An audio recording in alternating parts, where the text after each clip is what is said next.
All right, so in this class today, we're going to cover tax straddles. Congress enacted, basically they enacted two code sections to deal with an abuse that they saw that taxpayers were entering into using financial instruments. And when these straddle rules apply, nothing good comes out of them for the taxpayer. These are anti-abuse rules. They're meant to stop bad things from happening. And because of that, the way the rules are written, they impose certain restrictions upon taxpayers. And none of the things that are imposed by the straddle rules end up being good for the taxpayer. So it's very important to understand when a straddle exists, and then it's important to understand what the consequences are to the taxpayer if they enter into a straddle. So let's pull up the PowerPoint, and then we'll start going through it.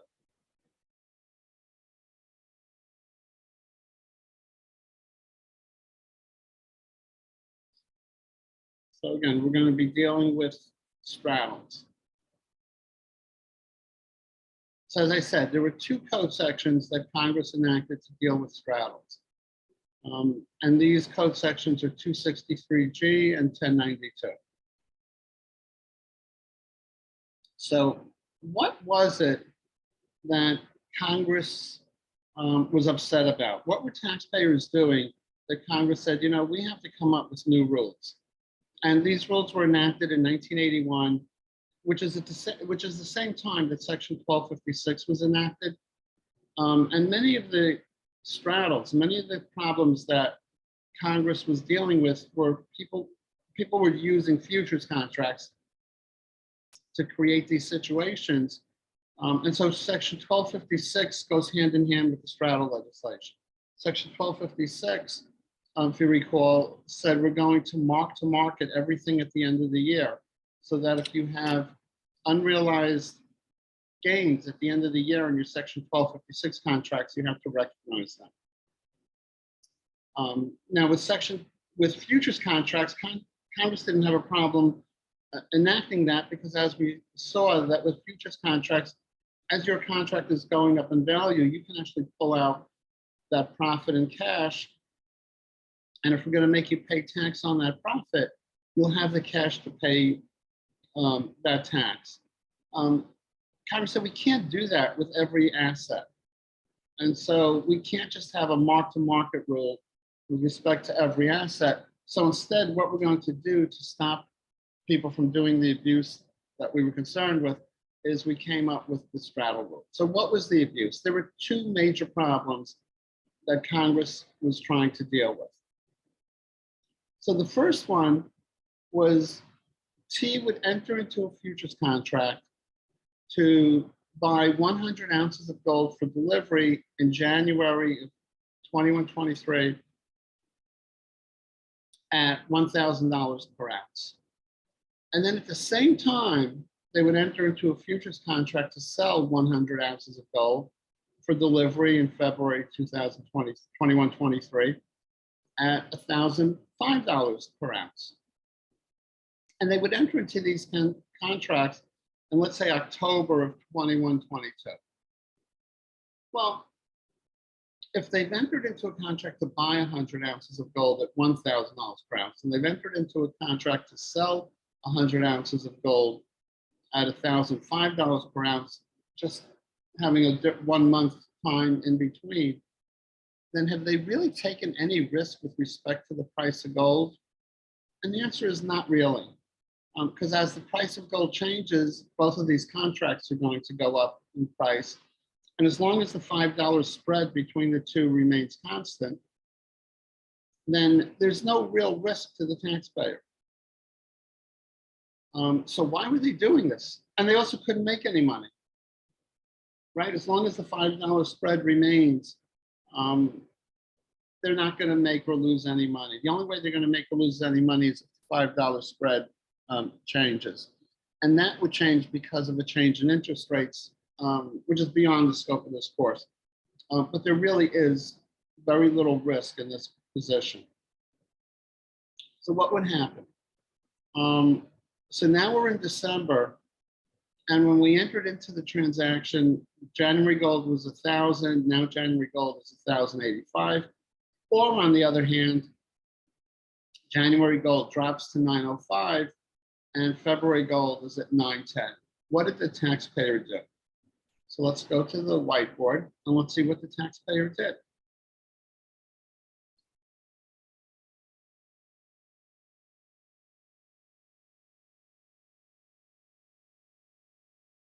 So again, when they enter into the transaction,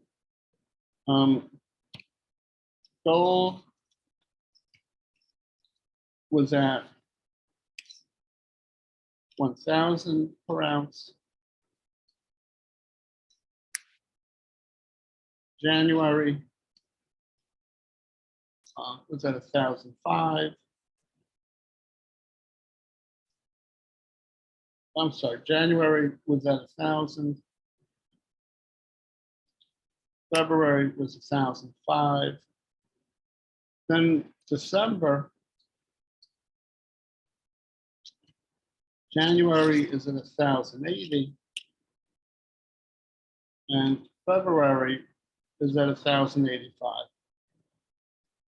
So remember, they entered into a contract to buy gold at 1,000, and they entered into a contract to sell gold at 1,005. Well, on the contract that they entered into to buy, it went from 1,000 to 1,080. They have a profit of $80 per ounce. And on the February contract, they have a loss of $80 per ounce.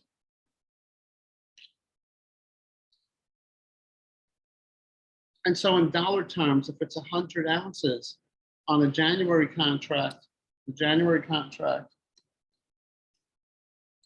has an unrealized gain of 8,000. And February has unrealized loss of 8,000. So economically,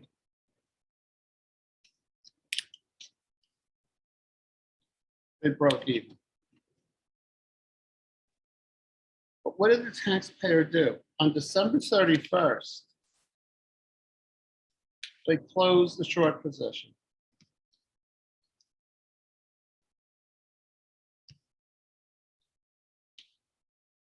And what does that allow them to do? They recognize the loss of $8,000. And then on January 1st or January 2nd, because no one's trading on January 1st, they close the long position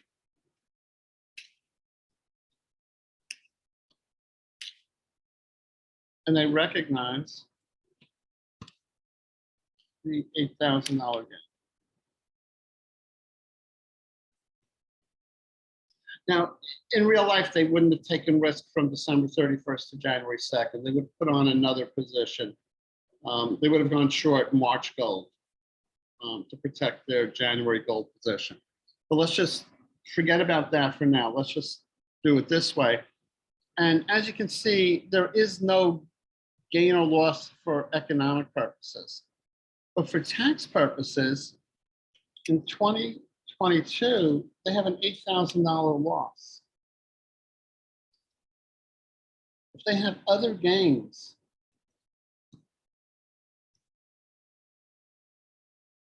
of $8,000, they've eliminated the tax on the other gains.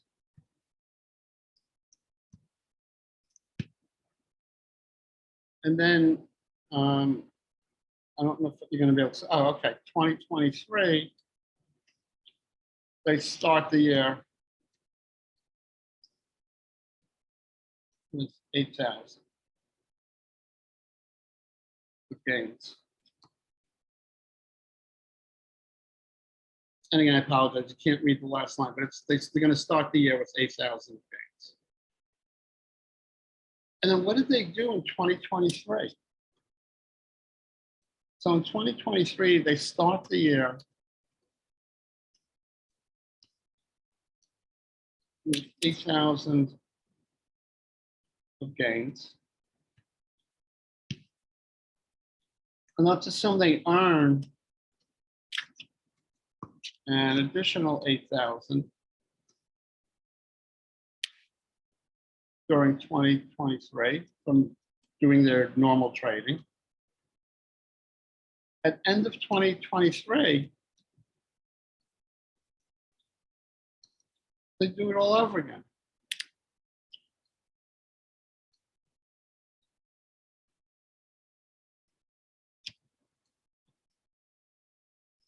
But they double the position.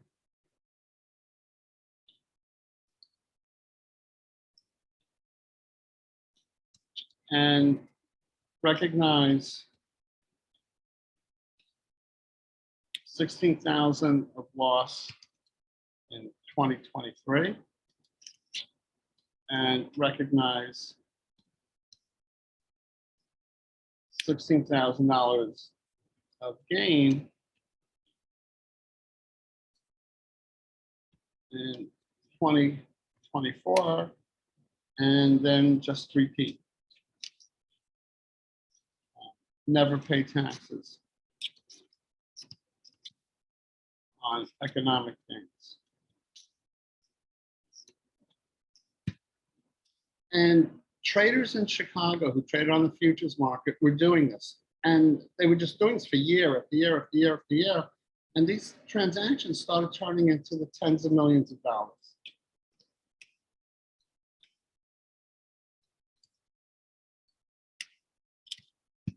Right. And the IRS tried to challenge these transactions on pre-tax economics, and people would do enough so that they could say that they had pre-tax economics, and the IRS just wasn't being successful in their lawsuit, in a lot of their lawsuits. In some of their lawsuits, they were successful.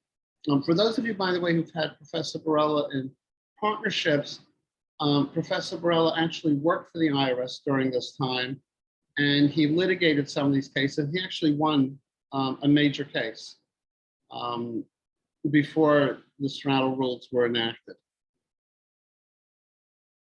So that gives you a little history for what people were doing. Also, just to finish this up, because I showed the example of gold going up, what if gold goes down? So gold again starts at $1,000.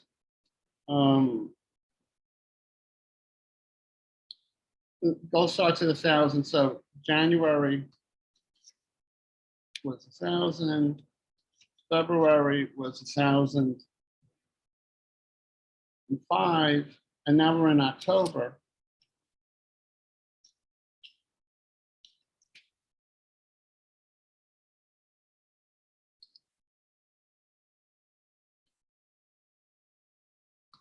January is at 920. February is at 925. And as you can see, in this case in January, they have a loss of 80 per ounce. And they have a gain on their short position because they have a contract to sell at 1,005. Gold has gone down to 925. That gives them an $80 gain.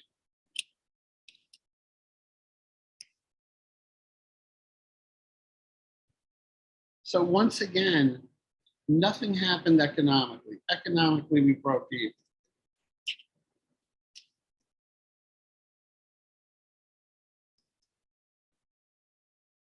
So what do? Close the long on December 31st and recognize the loss.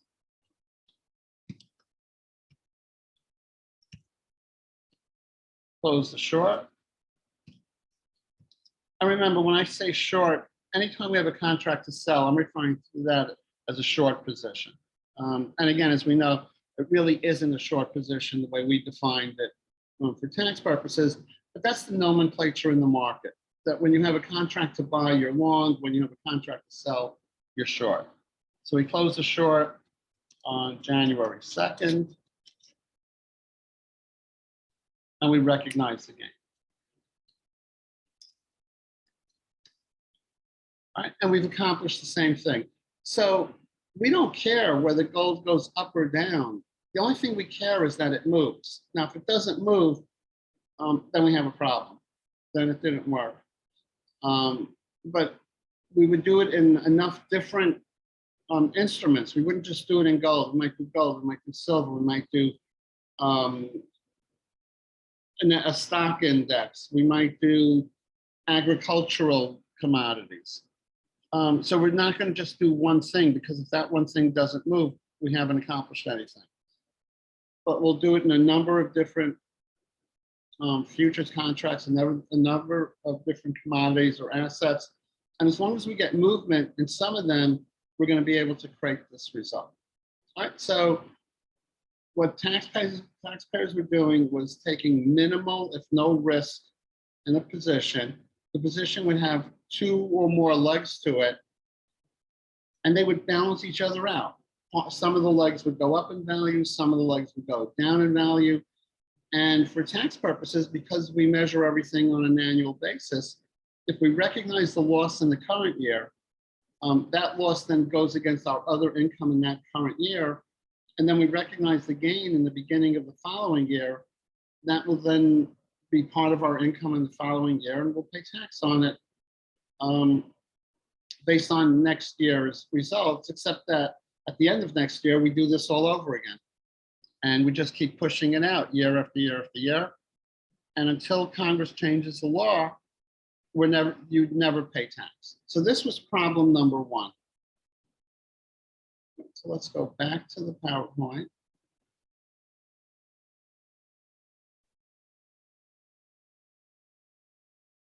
And this is problem number 1. Now we go to problem number 2. Taxpayer buys 10,000 ounces of gold at $1,000 per ounce. So the value of the gold is $10 million. And T borrows $10 million to buy the gold and pays 5% interest, or $500,000. And I realize interest rates today aren't 5%, but just to make the numbers simple, let's just stick with the 5%. What does T then do? T enters into a futures contract to sell 10,000 ounces of gold, and the futures contract will come due in 1 year and 5 days in the future. And they're selling it, and the contract price under the contract was $10,500,000. All right, so what was happening?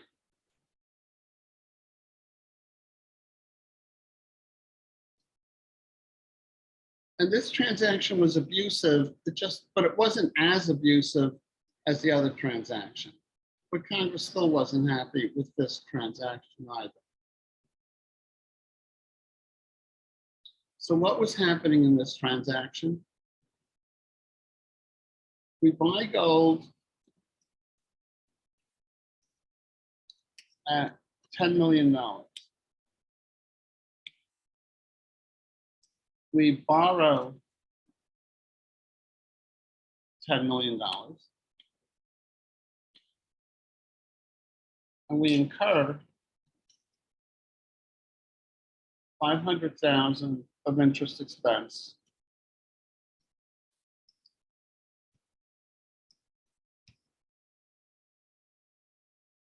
on the debt.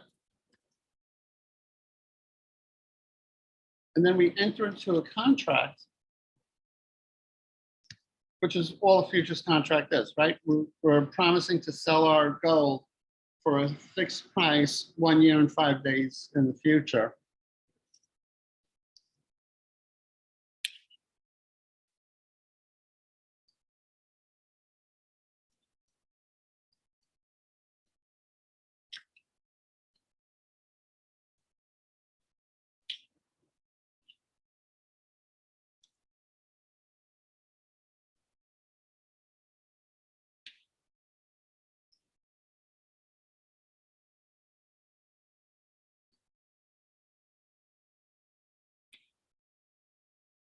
for $10,500,000. So again, economically,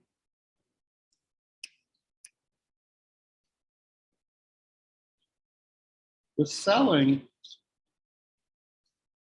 $10,500,000. We bought it for $10 million. And we have interest expense of $500,000. Economically, we've done nothing.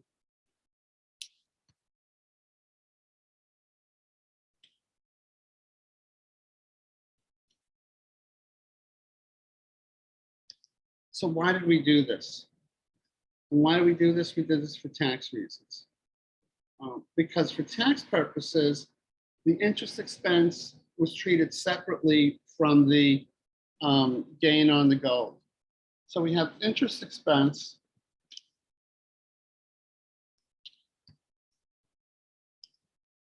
offsets ordinary income. It will offset interest income, other investment income.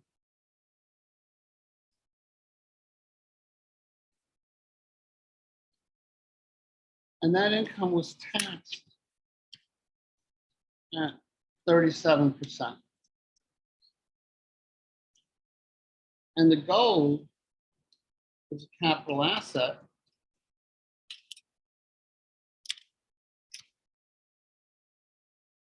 And the gain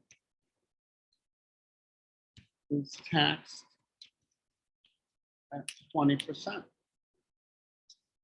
So we have 500,000 of expense at 37% saving.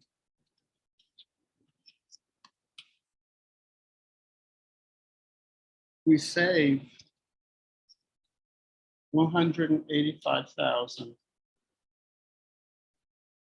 in tax.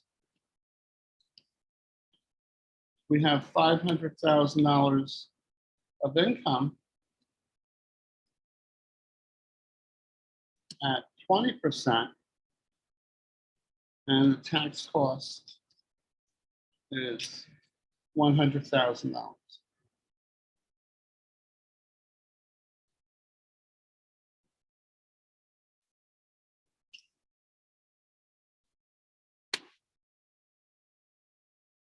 So we saved $85,000 in taxes. And that's 17% of 500,000.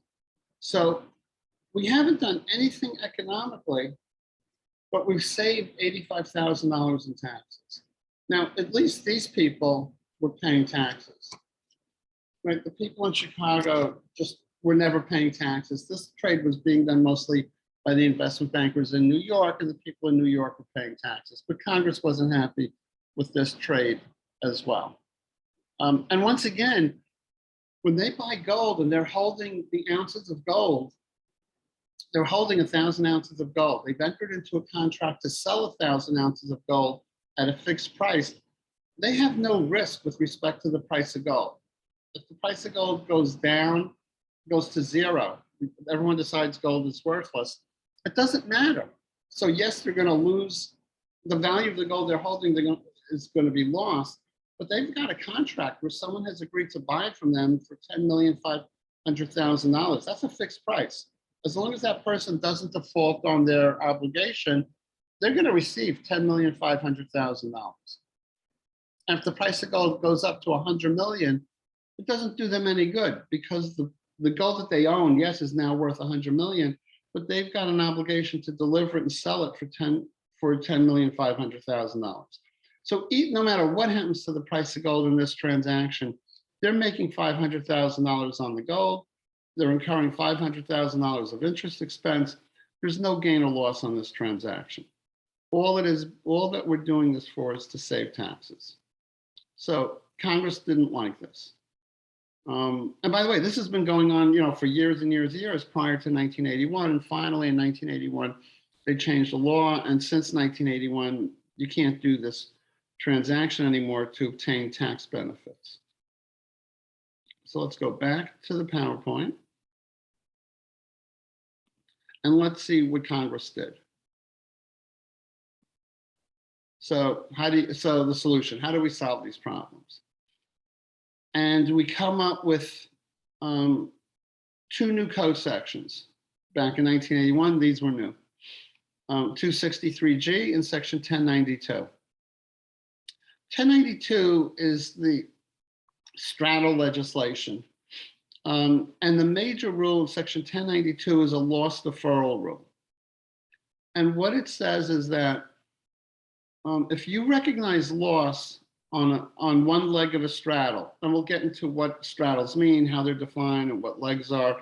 But if we go back to our gold example, if you recognize that loss in year 1, and there's another leg of the straddle still open, and it has an unrecognized gain, then you can't deduct the loss up to that unrecognized gain.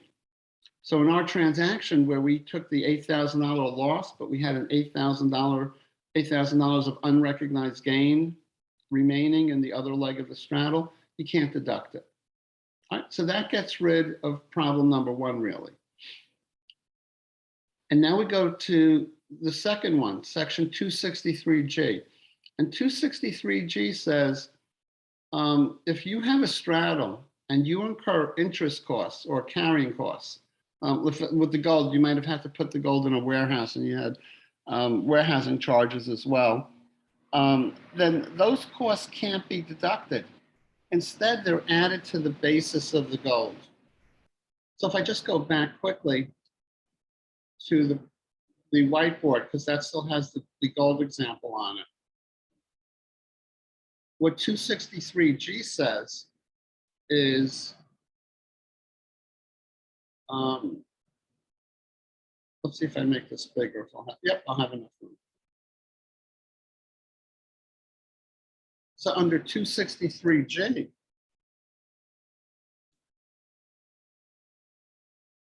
the result is very different. First, there's no interest expense.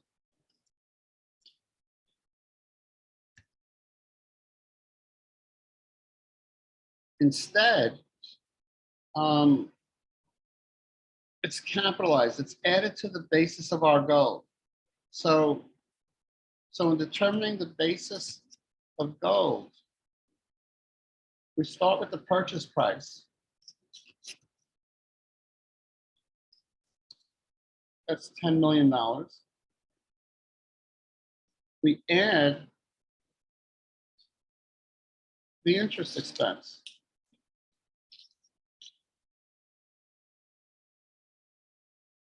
And that's 500,000.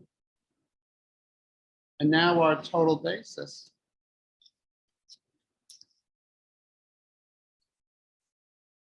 is $10,500,000. And what's our amount realized? $10,500,000. That's how much we sold for under the contract. We have no gain or loss. So Congress got the result that they want. You had no economic gain or loss for economic purposes. Now we want you to have no gain or loss for tax purposes. There's no mismatch. We're not giving you 500,000 of long-term capital gain alongside 500,000 of an ordinary deduction. So 263G accomplishes its goal this way, by having you capitalize the interest expense. All right, so now let's go through the code section and see how the code section actually works.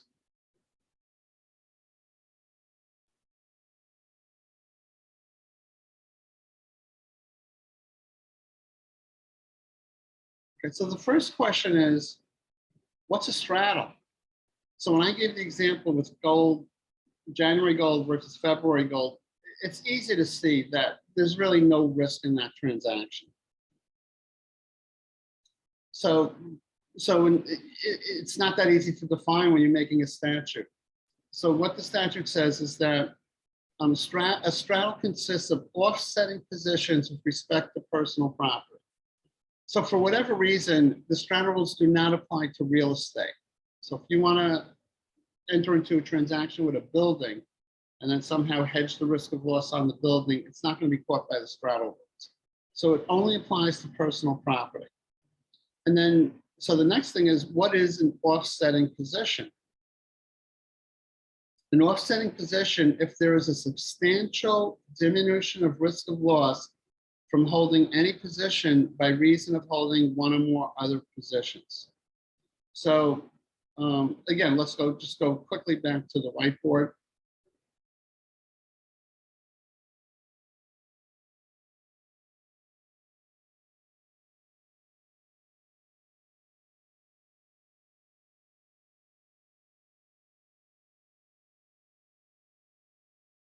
When I buy the January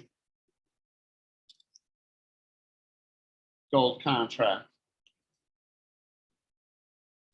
no, let me phrase that different. When I enter into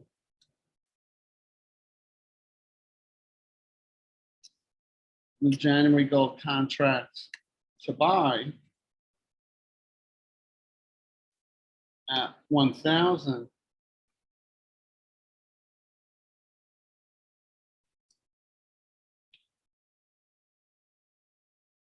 as you can see, I'm not the greatest typer.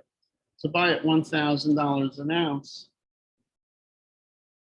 right now I have risk, because if the price of gold goes down to, let's say, $400 an ounce, I'm going to have to pay $1,000 an ounce for that gold, and it's only worth $400. If I then try to sell it at $400 an ounce, I'm going to lose $600 an ounce.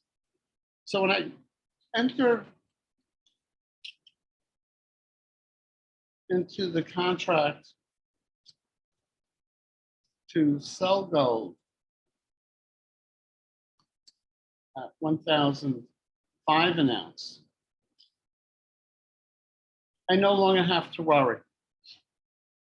Because if the price of gold goes down to $400 an ounce, yes, I'm going to lose $600 an ounce on my January contract, but I'm going to make the $600 back on my February contract, because I have a contract to sell something for $1,005 an ounce when it's only going to be worth $400 or $405 an ounce. So one of these offsets the risk of loss of the other. And if you look at it from the other viewpoint, if I first entered into a contract to sell gold at $1,005 an ounce, my risk is that the price of gold skyrockets. It goes up to $3,000 an ounce.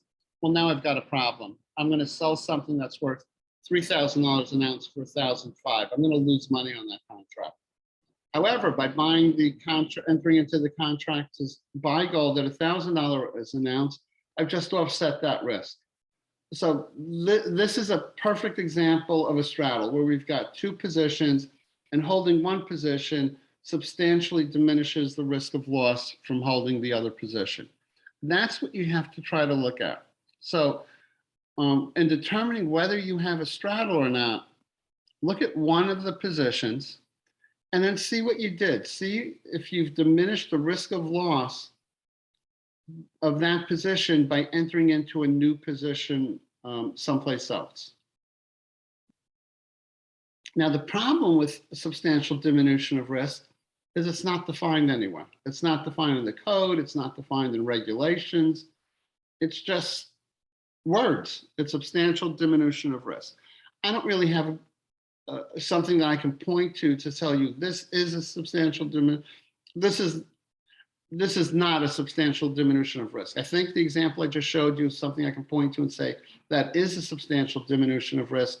I'm not sure if I can get to an example where I can definitely say when one asset is reducing the risk of the other, whether it's substantial or not. So the transaction the way that I try to define it is, if I have an investor who's telling me that they can't sleep because all they do at night is think about the risk that they're taking in a certain position, and then I say, okay, let me have you put on a new position, and that new position will hedge that risk. And then they tell me that worked great. Now I can sleep. I sleep like a baby. I have no problem sleeping. Then you know what? We had a substantial diminution of risk. If I market a transaction to reduce risk, that's also treated as a straddle. Also, if the margin requirements that a broker would have me put up if I just had one position, if those margin requirements are decreased because I put on a second position, then that's considered a straddle as well. So let me show you an example of where the margin requirements change, and we know that that becomes a straddle. And then at the end of the course, we'll start talking about exceptions to what I'm about to show you. And we need exceptions because too many normal investors who have nothing to do with taxes actually do this kind of transaction. So again, I don't know if any of you trade stocks or trade options, but let's assume that I write a call on Apple. Apple trading at $150 per share. And I write one call option with a strike price of 150 and a maturity or expiration,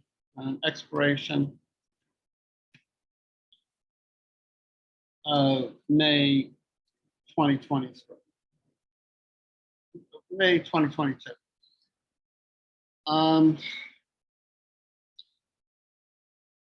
When I do that, and let's assume that I get, so it's, the option is trading at 5, so I take in $500.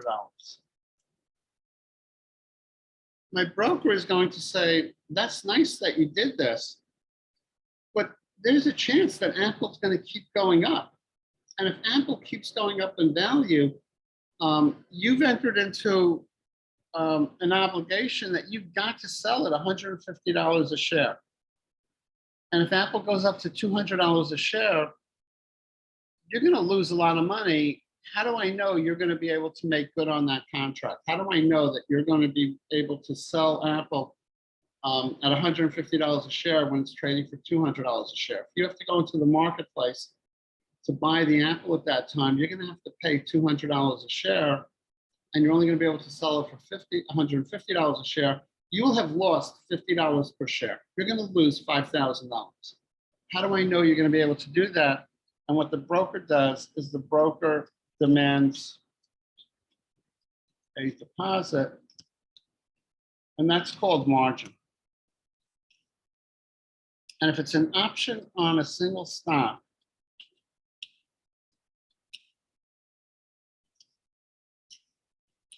the basic rule, or the basic rule used to be, and I don't know if it's current, but it used to be 30% of the value of the stock.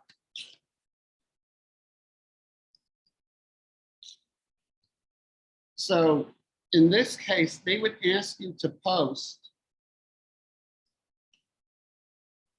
$45 per share.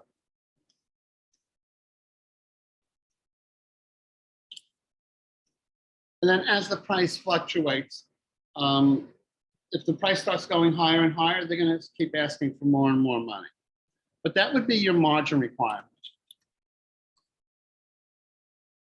Now let's assume, in addition to writing the call on Apple shares, you own 100 shares of Apple.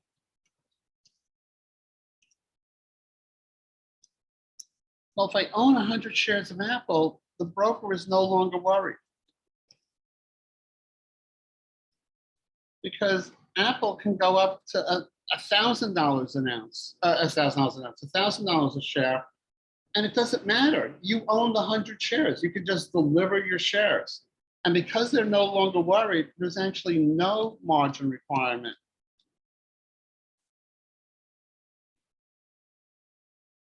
on the writing of one call option.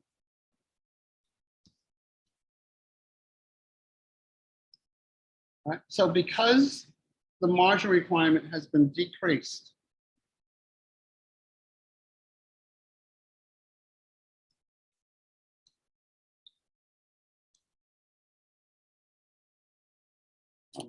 This would normally be a straddle. We're going to come back to stocks and stock options because there are major exceptions to the straddle rules for stock and stock options because too many retail investors do this all the time. And to impose the straddle rules on them just makes no sense. And no one would be able to comply with the law. So we're going to come back to exceptions to stock and stock options. Now, where do we have a transaction where you know that there is a risk of loss, there is a diminishment of the risk of loss, but is it substantial? So let's assume that I buy a stock denominated in euros. And I'm an American. So I have two risks when I buy that stock. I have a dollar euro, I have the risk inherent in the stock.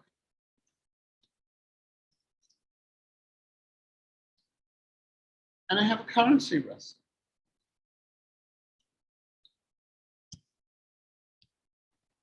Right? If the euro goes down in value versus the dollar, the price of the underlying stock could actually go up and I could end up losing money.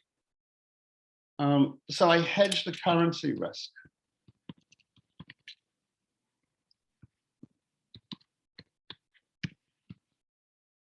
Do I have a straddle?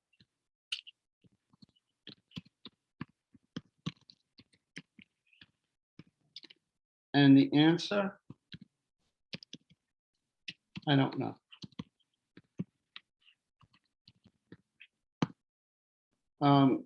The way you would try to figure this out is if you had to quantify the risk of the dollar euro and the risk in owning the underlying security, how do they compare to each other? And by eliminating the currency risk and still retaining the risk inherent in the stock, have I substantially reduced my risk on the investment? And if the answer is no, you've only reduced the risk marginally, then you don't have a straddle. And if the answer is yes, that the currency risk was a major component of the risk in this position, then you do have a straddle. But there's nothing I can point to that says, yes, this is definitely a straddle. No, this is definitely not a straddle. So you want to look at the amount of the diminution of risk. And the margin example, when I go from a $45 per share margin to a zero margin, that's pretty good evidence that I have a substantial diminution of risk.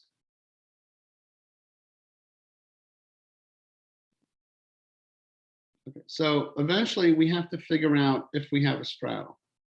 And by the way, substantial diminution of risk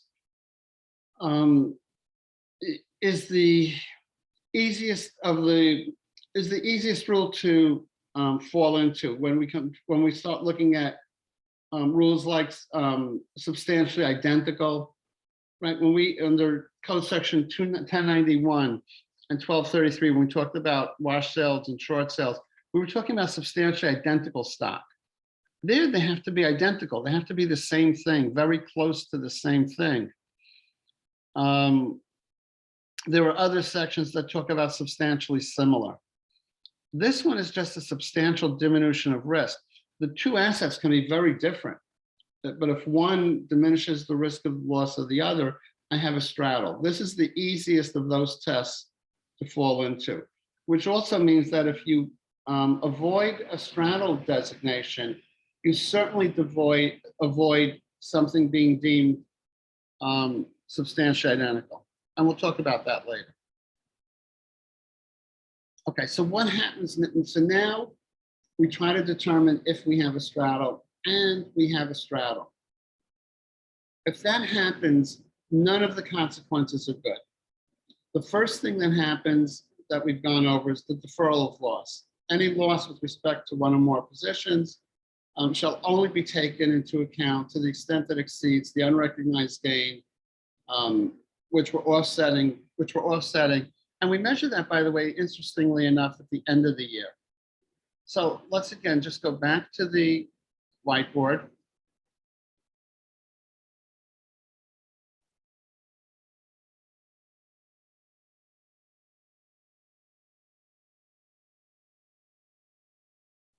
And we have two positions that are a straddle. And position one is closed with a loss of $100,000.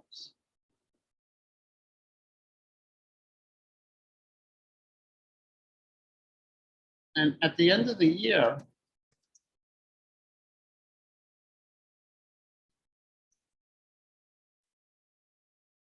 position two has an unrecognized gain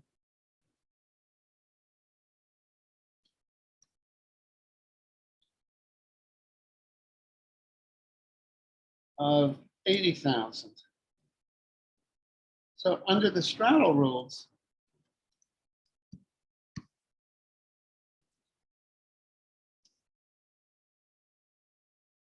$80,000 of loss is deferred, and 20,000 may be recognized. And again, this makes sense. Economically, there was a $20,000 loss. And by the way, this is the key word, and I don't know how to bold on this whiteboard, but deferred is the key word. The losses are not lost forever. The losses are deferred. And what that means is any disallowed loss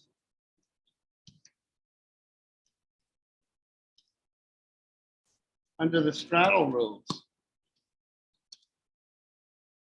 is deemed to be recognized on the first day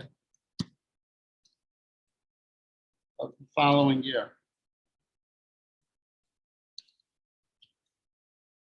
And so in this example, on January 1st,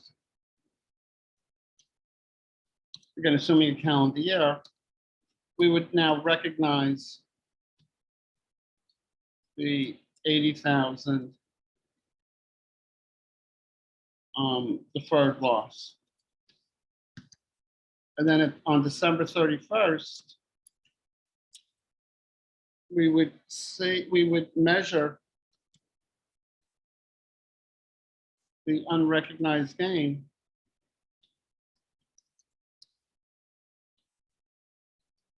in the other leg of the straddle.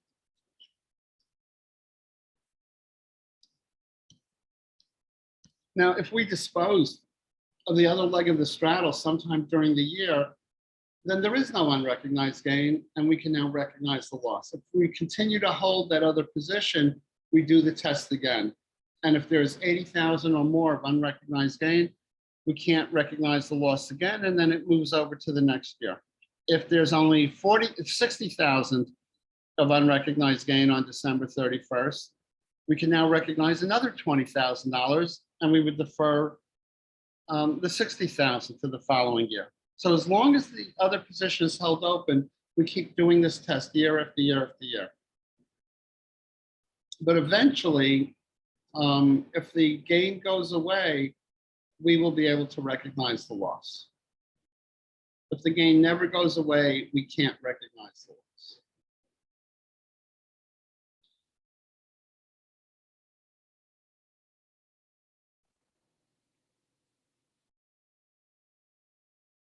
Okay, so let's now do this example. T enters into a straddle. T disposes part of the straddle for a loss of $11. At that time, in the middle of the year, the unrecognized gain in the remaining piece of the straddle is $5. How much loss may be deducted? And the answer is, we don't know. The way the straddle rules work is you don't measure you don't measure the unrecognized gain at the time you take the loss. Rather, you measure the unrecognized gain at the end of the year. It's as if it was sold on the last day of the taxable year. So if this happens in the middle of the year, we don't know if we can take any of the loss, all of the loss, some of the loss. It's going to depend on what happens at the end of the year. So here, at the end of the year, the following amount of unrecognized gain exists. The unrecognized gain is still $5. We can recognize $6 of the loss. If the unrecognized gain has now gone up to $11, after we close the straddle, our remaining asset goes up in value. Guess what? We can't deduct the loss. Whether that makes economic sense or not is another issue.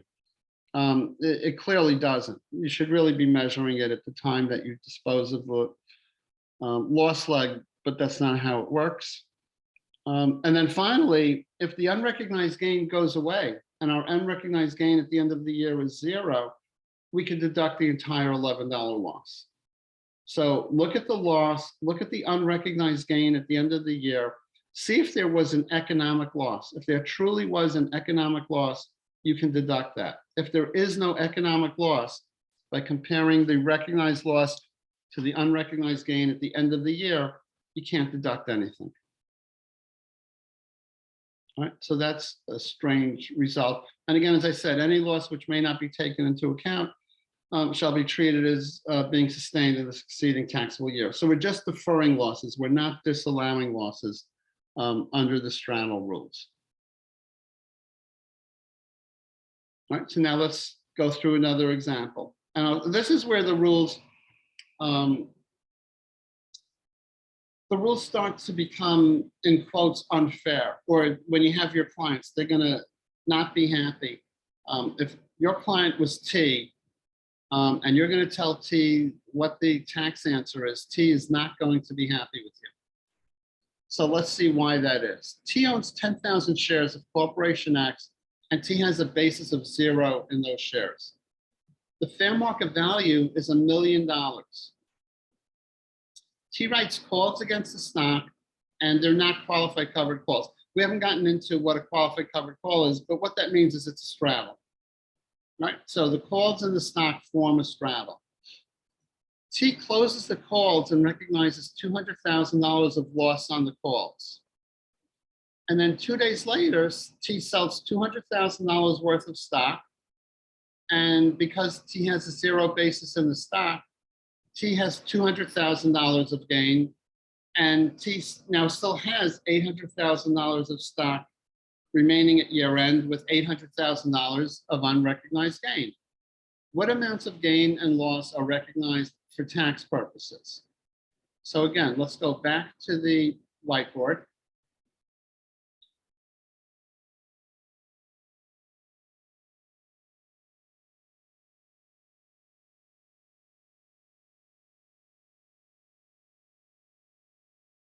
And again, I think not doing these with real examples, I think is impossible. I think when you start doing anything in tax law, you should always be doing examples. To just give you the rule without then putting it into numbers, I think is just mishmash. But anyway, that's why I'm doing this, and hopefully you're finding this helpful. So we have 0 basis, $1 million fair market value, and we enter into a straddle.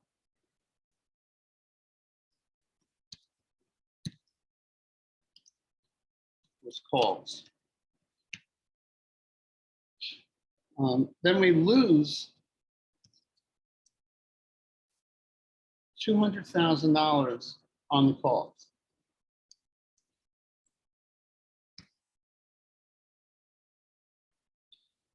And then we sell $200,000 worth of stock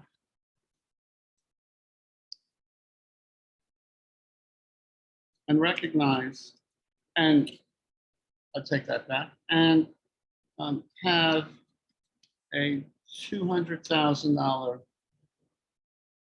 gain.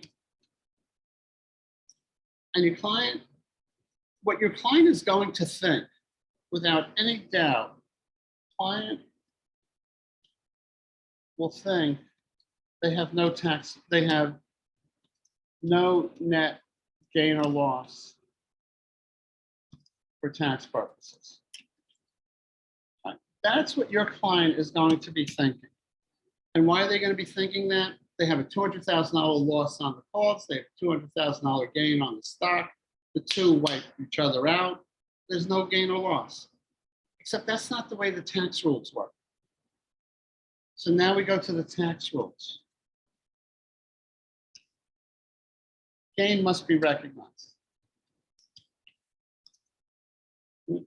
There's nothing in the code that says you don't recognize this gain. So we've got $200,000 of capital gain. And if the stock was held for more than 1 year, it will be long term.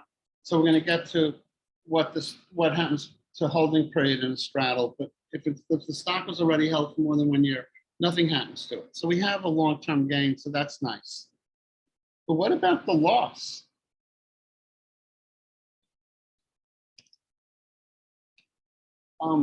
What did our straddle consist of? Our straddle consisted of the put and all of the stock.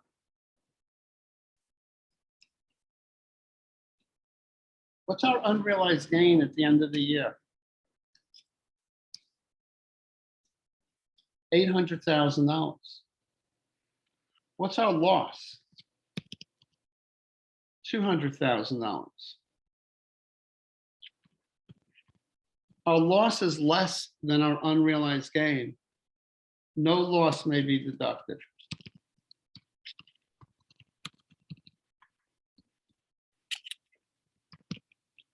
You now have a very angry client. So what can we do to alleviate this situation? There has to be something. And luckily there is. So let's go back to the PowerPoint.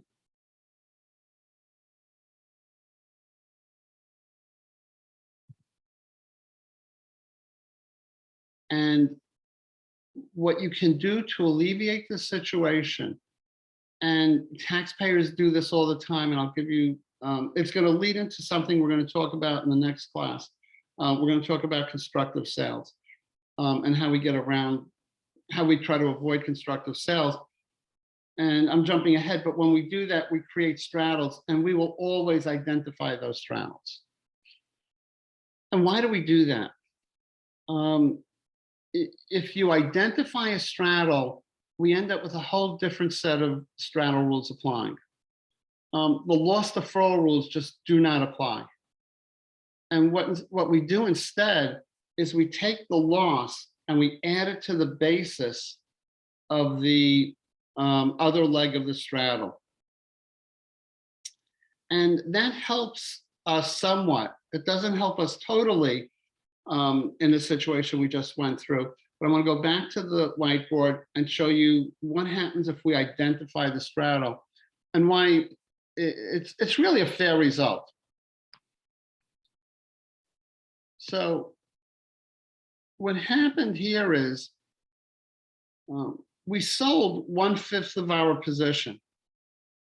And we're not allowed to recognize any of the loss. We actually can't recognize any of the loss until we sell off and recognize over 800,000 of gain.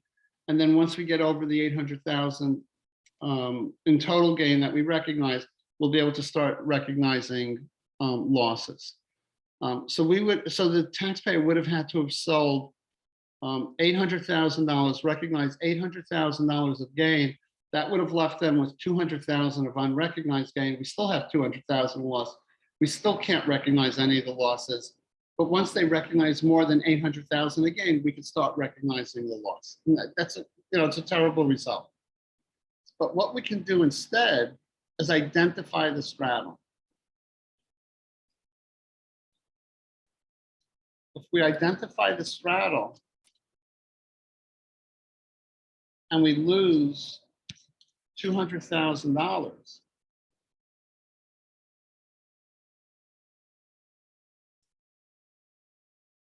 the loss gets capitalized. The loss becomes part of our basis. So now we have $1 million worth of shares. Fair market value, but now all of a sudden our basis is $200,000. When we sell $200,000 worth of stock, that's our amount realized. We've sold 1/5 of our stock. Now at least we have some basis. We have $40,000 of basis, and our gain is only $160,000.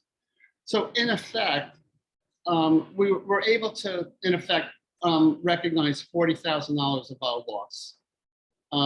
So again, it's not the greatest answer, but it's a lot better than having to sell $800,000 worth of stock, pick up the entire $800,000 of gain before you can even deduct $1 of loss. In this case, as you're selling off the stock or you're selling off the position with the unrealized gain, you can start recognizing pieces of the loss.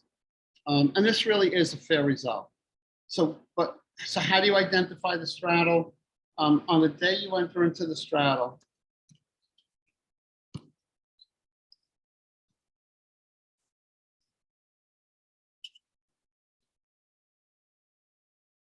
identify it.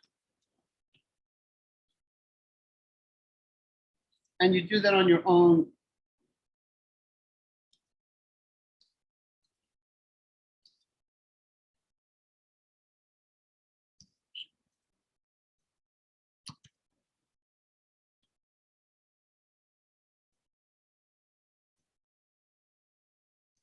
You could do it yourself on your own books and records. If you're doing these transactions through a broker or an investment banker, ask them to identify it as well. And it holds a lot more weight with the IRS when a third party makes an identification than when you make an identification. And definitely do it contemporaneously. Don't start making identifications 2 years after you've done the trade and right in the middle of an audit. You're going to mess something's going to get messed up.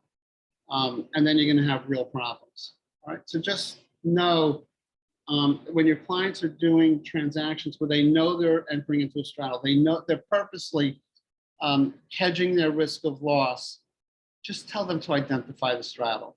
It's going to solve it'll solve this problem, and it's going to solve other problems. So let's go look at what other problems we're trying to solve when we identify straddles.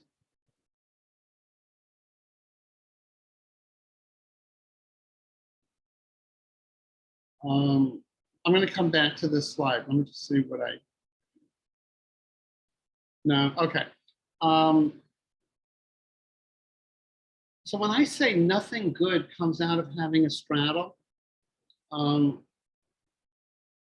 mean, I really mean that. The wash sale rules and the short sale rules. So we've talked about the wash sale rules. We've talked about the short sale rules. They've all been incorporated into the straddle rules. And the regulations were given to the Treasury by Congress for the Treasury to actually legislate. Congress delegated their duty to the Treasury to make the law. And so these regulations have the power of law.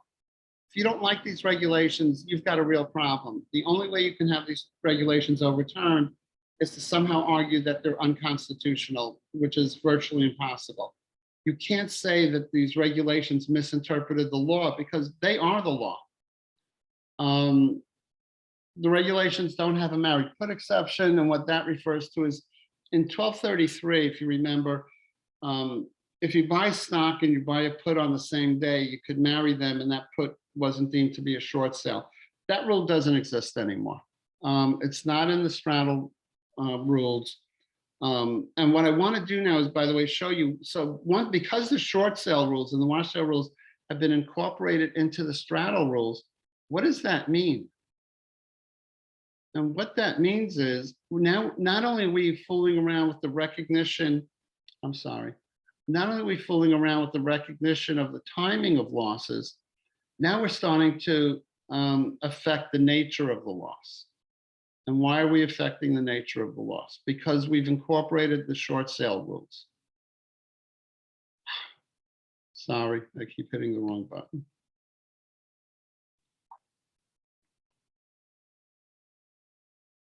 I want to erase and I keep hitting stop share.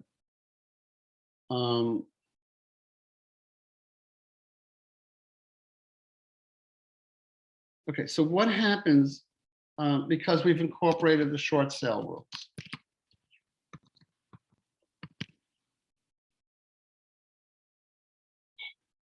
If property is held for less than 1 year,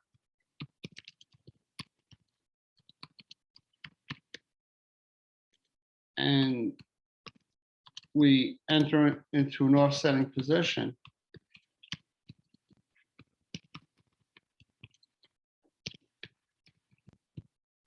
holding period is destroyed.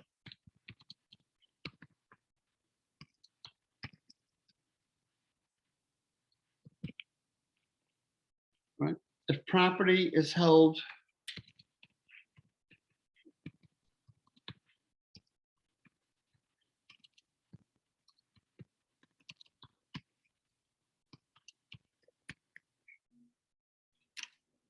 more than 1 year and we enter into offsetting position, any loss on the offsetting position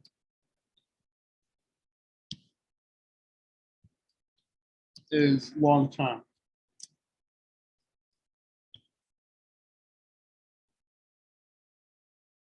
So these are the short sale rules. They now come into play with the straddle rules. And now you see that we don't need substantially identical property anymore. Under 1233, it only applied if you had substantially identical property. With the straddle rules, it's much broader. If one piece of property offsets the risk of loss on another piece of property, all of a sudden we end up with the same short sale rules applying to both of those pieces of property. And the wash sale rules also. If we try to take losses, we then go back into the straddle, the loss is going to be deferred as well.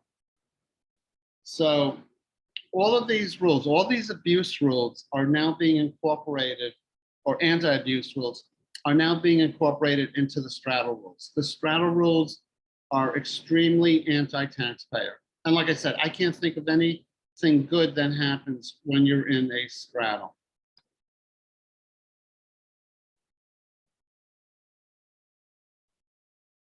And of course, there's one exception to that, and I'm not going to get into it, but people are marketing a trade involving foreign currencies that actually takes advantage of the straddle rules, and actually you could end up, if they're correct in their interpretation of the law, you actually could end up with some very favorable tax results. So if any of you are seeing identified straddle trades in foreign currencies and you want to talk to me about it or send, I'll be glad to talk to you about it. I'll tell you whether I think those things work or not, depending on how they're structured.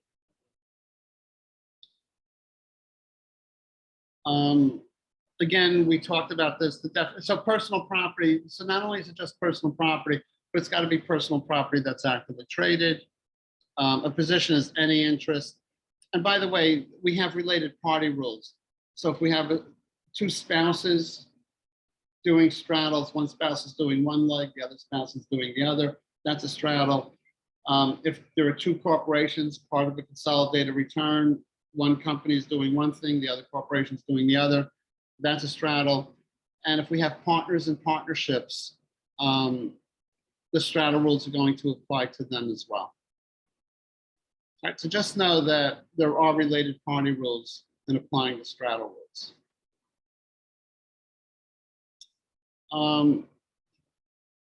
Here's another interesting rule within the straddle rules.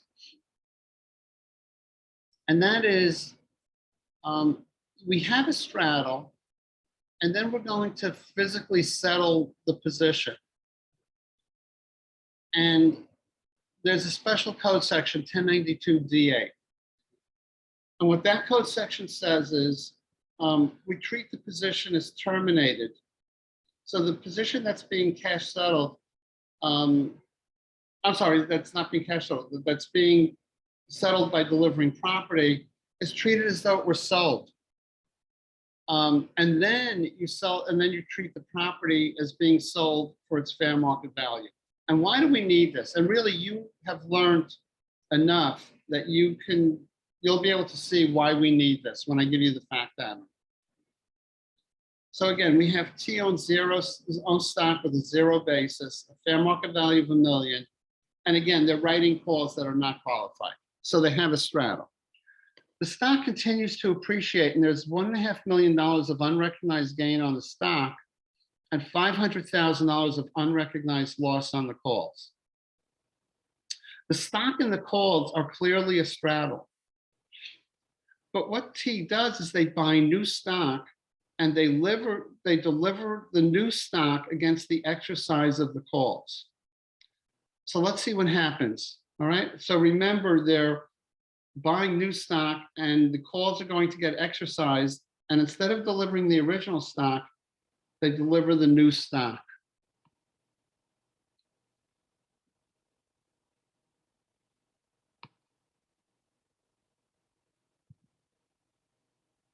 And this was a transaction where I was working with a client, and actually the client's attorney thought of this. And then once he thought of that, I said, oh my God, you're a genius, this worked. Because we basically had this situation. She has zero basis, $1 million fair market value, write a call, and the call is not is a straddle, and we now have a $500,000 loss.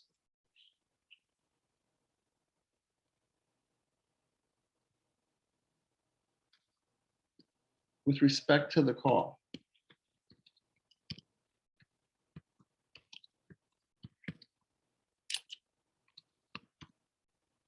If call is sold,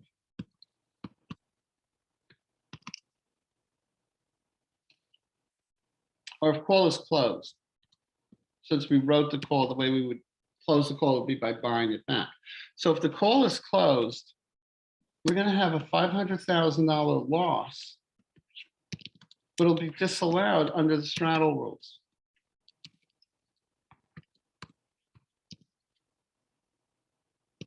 Stock now has a gain, now has unrealized gain, I'm sorry. Unrealized gain, and it's unrecognized gain, which is very important. It's not unrealized, it's unrecognized.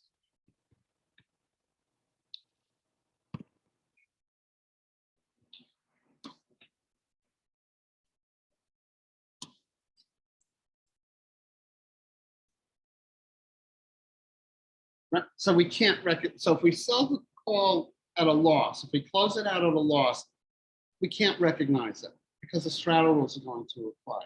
So what we do is we buy new stock and allow the call to be exercised.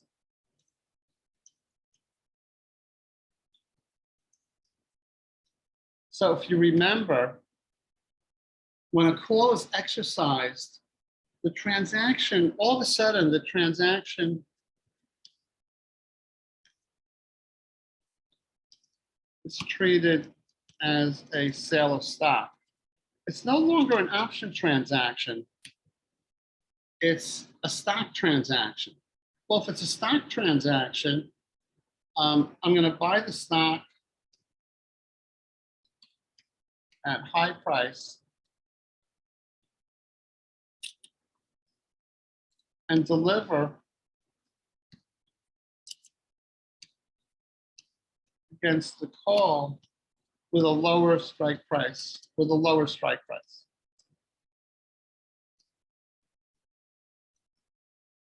still going to have a $500,000 loss. I'm just going to move it up here.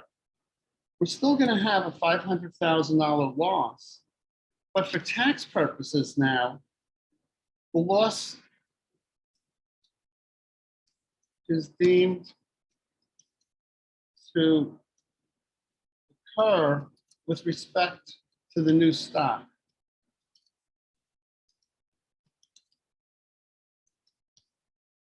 The new stock was never part of the straddle. So it wasn't just my client that was doing this kind of transaction, because the government had no idea if my client ever did this. There were other people doing this, and the government became aware of it. So since the new stock was never part of the straddle, the loss is allowed to be taken.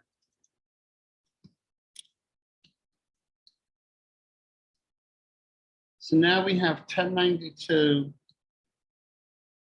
D8. And what does 1092 D8 say? It says that if a position in a straddle is closed by making physical delivery,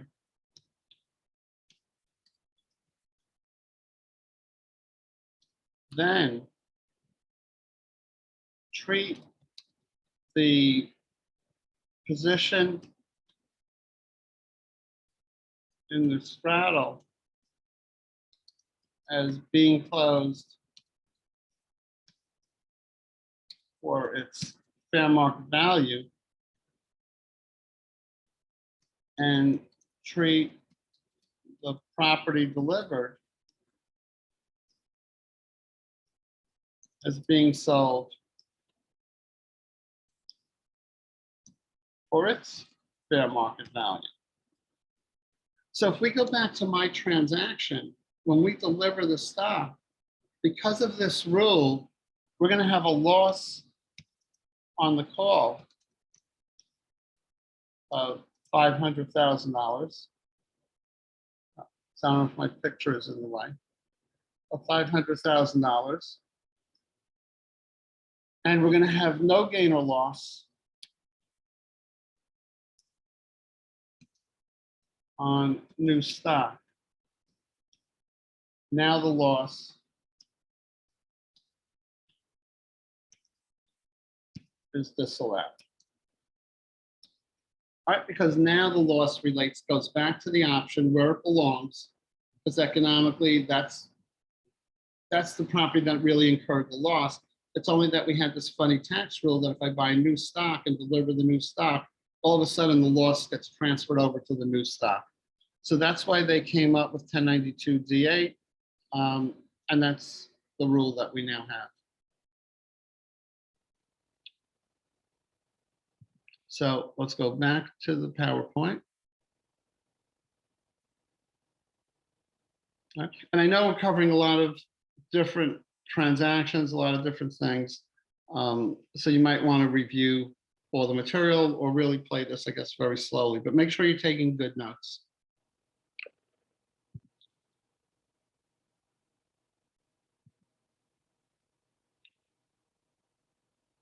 All right, so that was that. We talked about 263G, no deduction allowed for interest or carrying charges incurred in connection with a straddle. And instead, the amounts are added to the capital account of the personal property. And I showed you an example of how that worked, right? With the 10 million purchase price, we had $500,000 of interest expense. We would add the interest expense to the cost. That would give us our new basis. And now our basis is $10,500,000. We can't deduct the interest expense.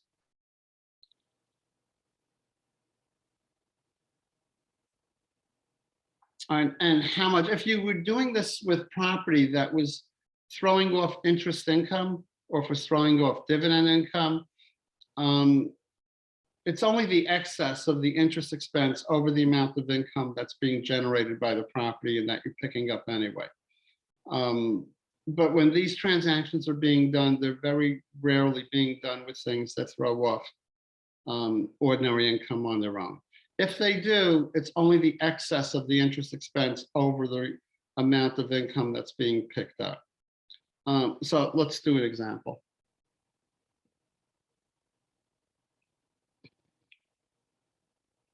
because someone might think that this is going to work and it's not going to work.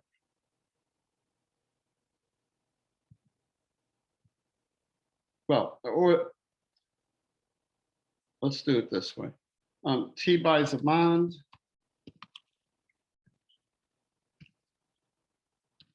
With a 2% coupon.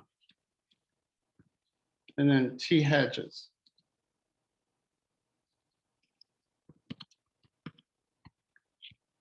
And creates a straddle. And T borrows to buy the bond at 5%. At 5%. T has to capitalize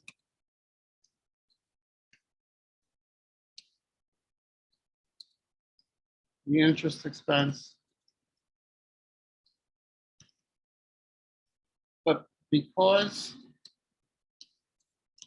T is earning 2%, only 3% has to be capitalized.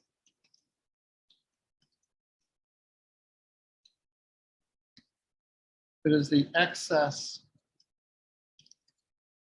of interest expense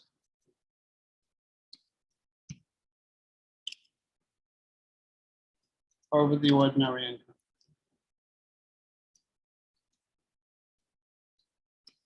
Right. And again, that makes sense. If I'm picking up ordinary income, I should be allowed to deduct my interest expense equal to the ordinary income. And it's really the excess that I'm trying to really play games with. And so that's how 263G works.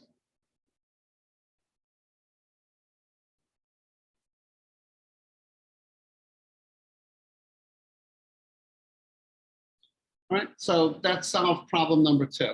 Interest expense is capitalized, no ordinary deduction.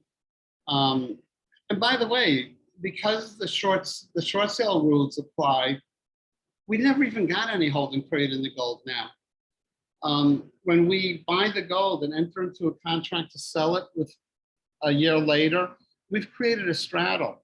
Because we've created a straddle and the short sale rules apply, we never get holding period in the gold.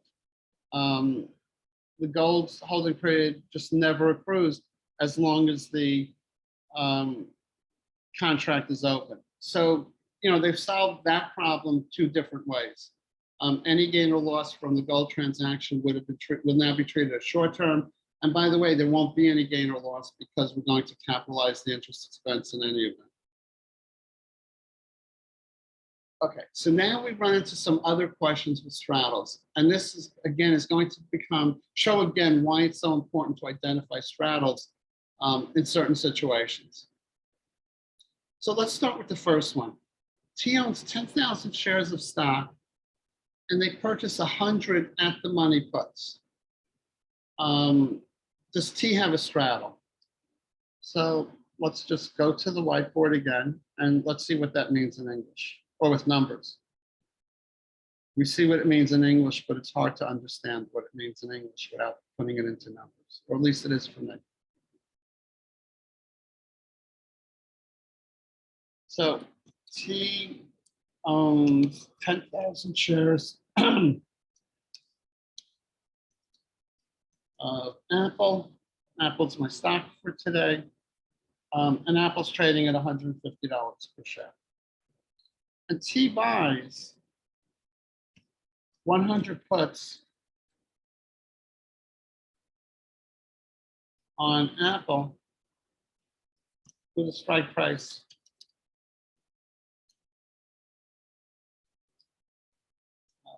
$150 at $3 per option. But if T owns 100 puts, 100 puts is, again, each put is 100 shares. Each put covers 100 shares. T has the right to sell 10,000 shares at $150 per share. T has no risk of loss now with respect to the Apple stock as long as P retains ownership of those put options. Right? If Apple goes down to $80 a share, T's going to exercise their puts. They're going to sell the 10,000 shares at $150. The only money they've lost is the $3, and that's it. They've substantially diminished their risk of loss. On the Apple, they have a straddle. And it's clear when the puts cover 100, each put covers 100 shares, the puts in total cover 10,000 shares. And it is obvious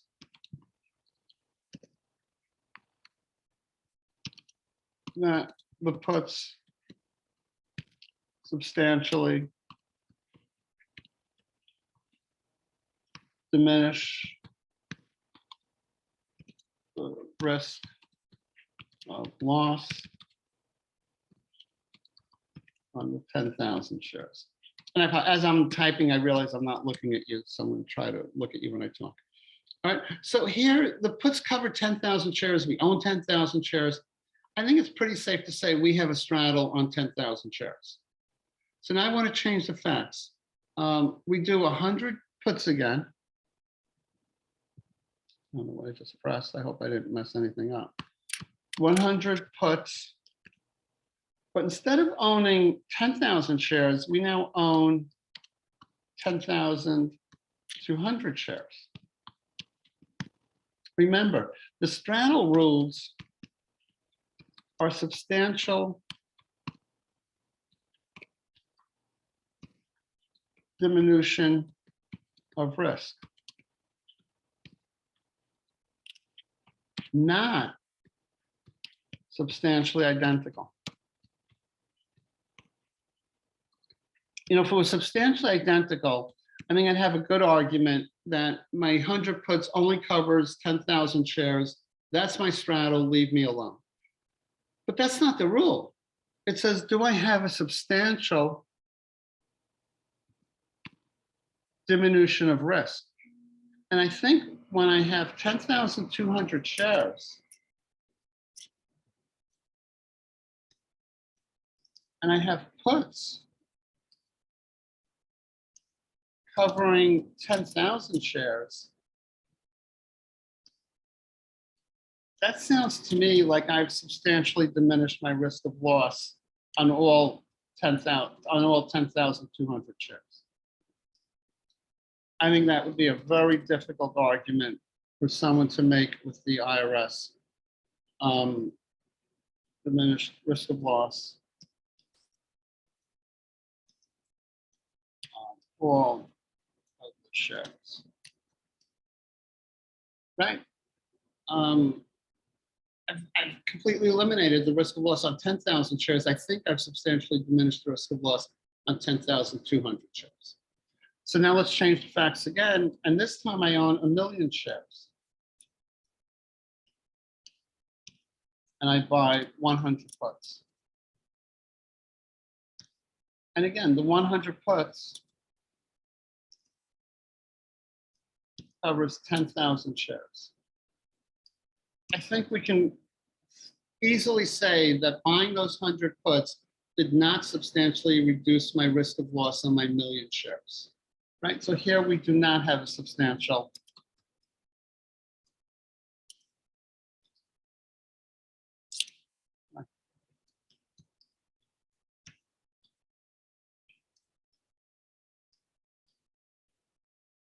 diminution of risk on entire 1,000,000 shares. Now, when you look at these two examples, you see the problem, or I think you see the problem. When I have 10,200 shares, I think I have a straddle on the entire 10,200 shares. When I have 1,000,000 shares, I know I don't have a straddle on the entire 1,000,000 shares. The only problem is I don't know where it changes, because if I keep getting one share, slowly but surely, my 10,200 is going to end up getting to 1,000,000, and I don't know when it flipped. So if I had 10,201 shares, if I had 10,202 shares, I still think I have a straddle. If I had 1,000,000 shares, if I have 999,999, I still don't think I have a straddle. I just don't know where the line crosses. And that's why we want to identify our straddles. Remember, the more shares that become part of the straddle, the worse it is. Because nothing good comes out of a straddle. If I identify my straddle as 100 puts on 10,000 shares, and every time I enter into a straddle, I make an identification, the IRS has accepted identifications. So even in my 10,200 shares, if I make my identification, say those 100 puts or a straddle on these 10,000 shares, there's a very good chance the IRS will accept that. Do they have to? No, but practices they will. Now, why is this important? Let's say we own 20,000 shares. And we buy 100 puts. We can identify 100 puts as straddle on 10,000 shares. And then if I want to borrow against my shares, I can borrow against the 10,000 shares that were not identified.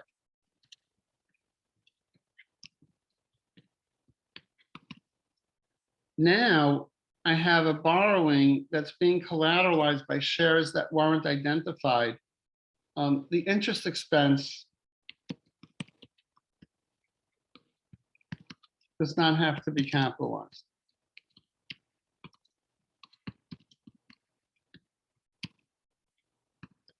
And the other thing that I've been able to do is limit the application of the straddle rules to just 10,000 shares.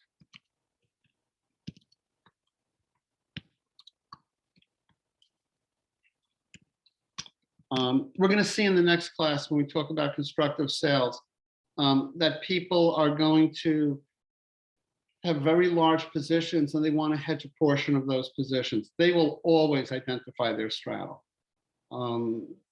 Just for these two reasons. They want to limit the implications of the straddle rules so that it doesn't cover all of their holdings. And they also want to be able to borrow against the rest of their holdings and not have their interest expense disallowed.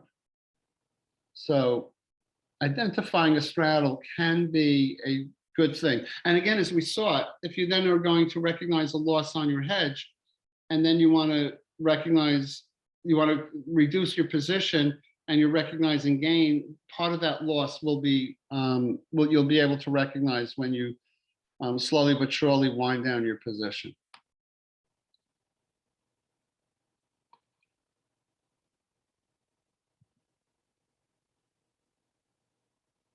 And I realize the straddle class is probably our longest class. Here's another question, theoretical question. When 1092 was first enacted, stock versus stock was not a straddle. Now it is. So the real question is, does Section 1233 have any real viability? And the answer is probably not. That everything that's in 1233 has been subsumed by Section 1092, has been subsumed by the straddle rules. And as a matter of fact, the American Bar Association has written numerous letters to Congress and to the Treasury, telling them that they should repeal Section 1233, that it really has no value anymore. I still like teaching 1233 because I like for you to learn the rules by going through the code section and understanding how they apply and how to read a code section. But all of those rules now, and you've already learned them under 1233, So everything that you've already learned under 1233 has been made part of 1092. This was something that came up in 1256, and I said we'll come back to it in straddle rules. But Code Section 1256 exempted straddles consisting solely of Section 1256 contracts from the straddle rules. And why is that? It's obvious. Under Section 1256, everything is marked to the market at the end of the year. There are no unrealized gains. There are no unrealized losses. Everything is realized. Everything is recognized. There's no reason for the straddle rules to apply. And then finally, and this is still going to be a long finally, unfortunately, we have an exception to the straddle rules. And the exception to the straddle rules deals with covered call writing. And the reason for it is that so many investors do covered call writing, and it has nothing to do with taxes. It's just a very common strategy that investors use, that retail investors use. And Congress said, we don't want to start applying the straddle rules to normal transactions and to retail investors and have them try to comply with these crazy tax laws. So what's covered call writing? Covered call writing is when you own a stock and you sell a call option with respect to that stock.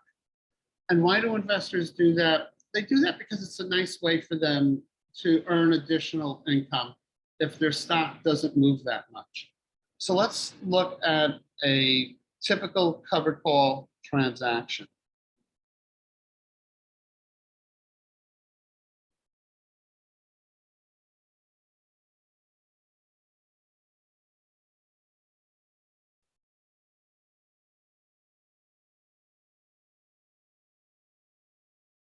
We own 1,000 shares of Apple at $150 per share, and we sell 10 calls. Strike price of $155 at $3 per option.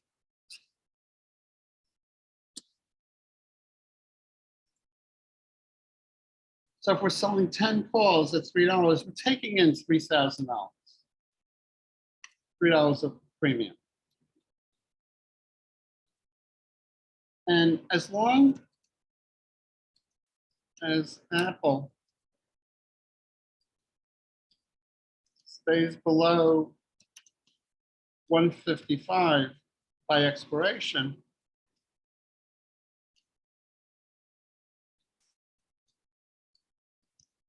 investor keeps the $3,000. So investors like it. They say, they go, gee, if Apple doesn't go up by $5 a share, I can keep an additional $3,000. And if Apple does go up,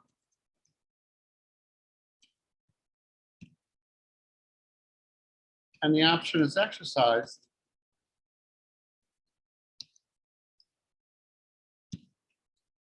it is as though they sold their Apple for $158 a share. And so they say they can live with that, right? The stock was at 150 when they did this. They took in $3. The strike price is 155. If Apple goes up, it'll get called away from them, and it's as though they sold it for 158. So people do this. A lot of people do these types of transactions. But technically, it's a straddle. The margin requirement on that option that they wrote is 0. There is absolutely no risk for writing that call because they own the Apple stock. And so Congress said, we can't have the straddle rules applying to these transactions. Retail investors, there's no way anyone's going to be able to comply with the law. It's going to be unable to administer the law properly. And we're really going to burden retail investors for no reason. And they're not doing anything wrong. So why do that? So what did Congress do? They came up with something called the qualified covered call exception.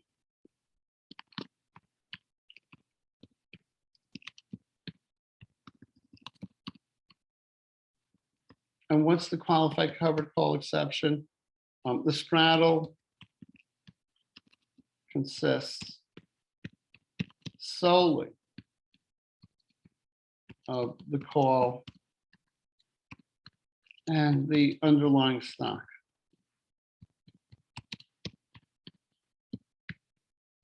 And then this is the big one. The call must not be deep in the money. So the example that I just gave, when Apple was at 150 and we wrote a call with a strike price of 155, the strike price was above the stock price. When the stock price is above the strike price, when the strike price is above the stock price, that's called out of the money. And in that example, the person who wrote that call option had very little risk reduction. They took in $3. They're only protected if Apple goes down by $3 a share. If Apple goes down by $20 a share, they're still losing $17. They really didn't pick up that much protection. But now let's go to Apple is at 150 again. But this time I write the call option with a strike price 130, and I receive $21. Well, now I really have a substantial diminution of risk.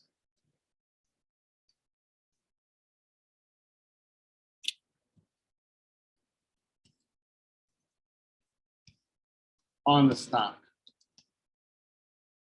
I mean, before it was the stock that was substantially diminishing the risk on the call. The call really wasn't diminishing the risk of loss on the stock. But here I do. I mean, Apple could go down from 150 to 130 and I could care less.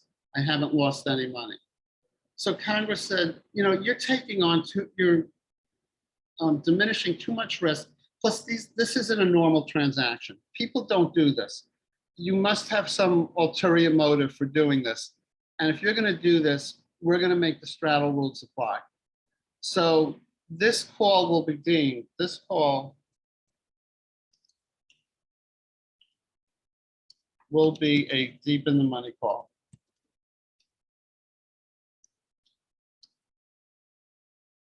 So how do they define deep in the money?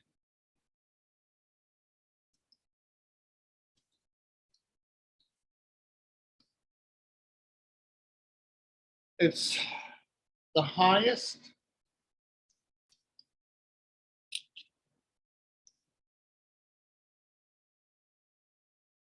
strike price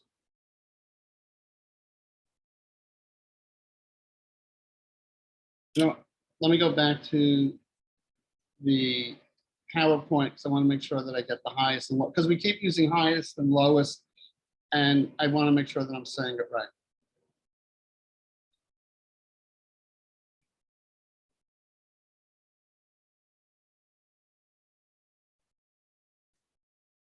So it's an option having a strike price lower, because we know low is bad, than the lowest qualified benchmark.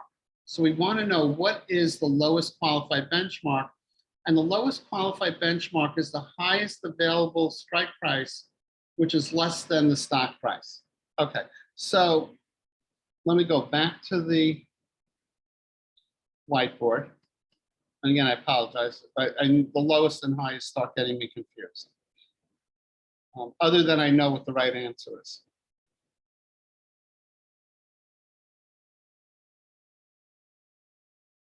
So a deep in the money call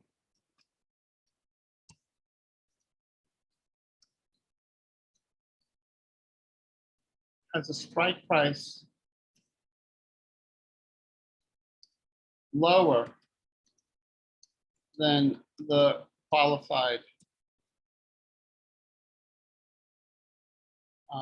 benchmark.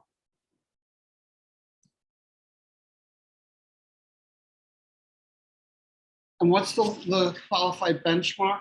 The benchmark is one strike price lower than the stock price. Now, options start trading about 6 months in advance. So when an option comes out, it will have 6 months to expiration, and then it'll start, as time goes by, the time to expiration goes down. As the time to expiration goes down, they start issuing more and more options. And so many options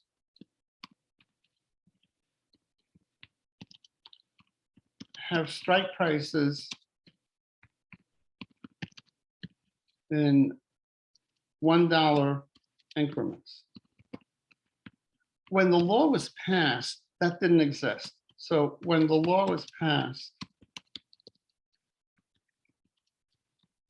most stocks had options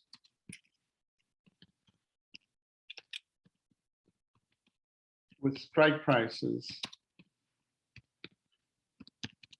in $5 increments. And when the strike prices were in $5 increments, this rule made sense. So what does this rule say? So again, let's go to Apple.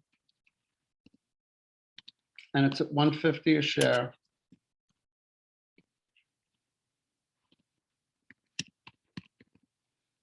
And when I say let's make Apple at 151, because people sometimes get confused by what I mean by $5 increments. Or better yet, in this case, let's make it 149. When I say $5 increments, I mean 5, 10, 15, so on and so on, and 150. So the strike prices keep going up by $5. I don't mean 144 because Apple is at 149.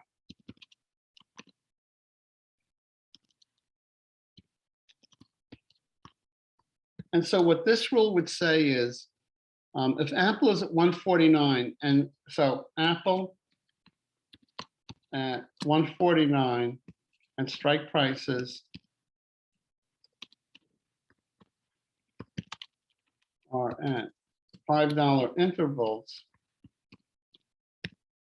the lowest qualified benchmark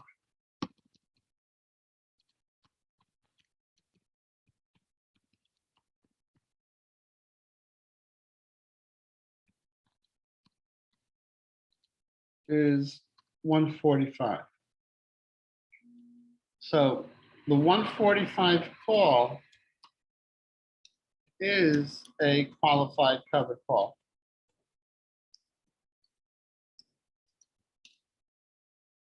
The 140 call is deep in the money.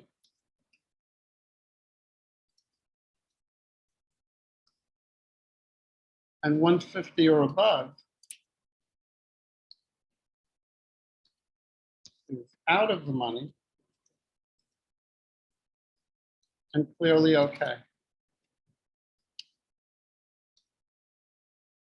So if you own Apple and it's trading at 149, you write a call with a strike price of 145, and it has to have at least 30 days to expiration. You have a qualified covered call, you do not have a straddle. The straddle rules do not apply to that position. You write a call with a $140 strike price, you've got a straddle. And now you've got to apply all these rules.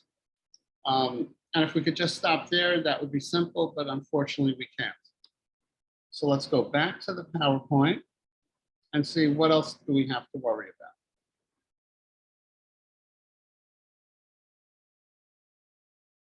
But let's forget about the special situations because they start to get very confusing, but it ends up that once you get stocks that are really high priced, you're going to end up going down 2 strike prices. But because even for high stocks now, the strike prices are so narrow that it really doesn't matter.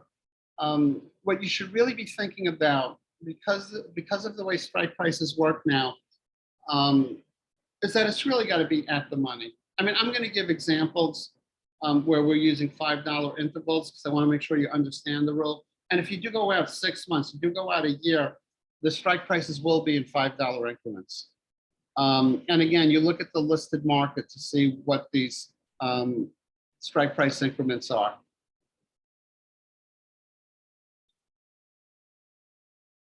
Okay, what is the applicable stock price?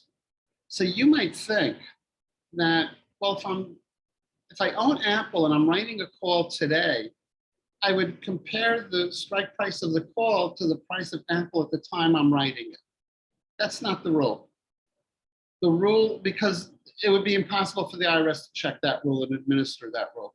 So they want to know that if I write a call option on March 20th, what was the stock price of Apple and what are we measuring it against? And they say measure it against the closing price of the day before.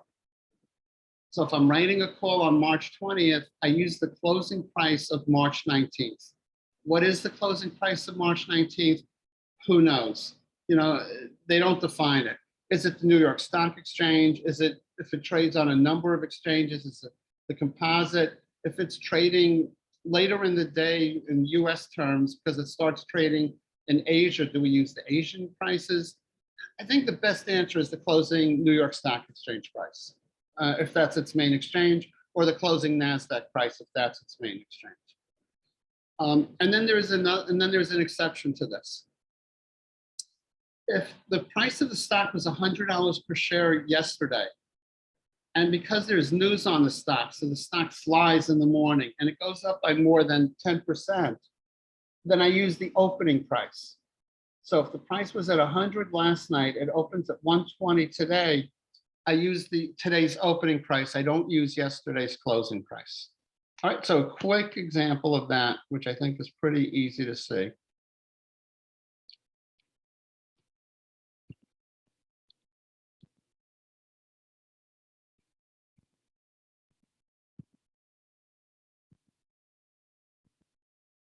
And again, probably for this one, I didn't need the whiteboard, but still, I like it.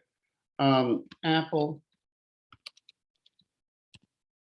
closes at 150. Next day, Apple opens at 165. And we write the 160 call option. If I used yesterday's close, this would have been a qualified covered call. It would have been out of the money because Apple opened at 165, which is greater than 110% of the prior day's close.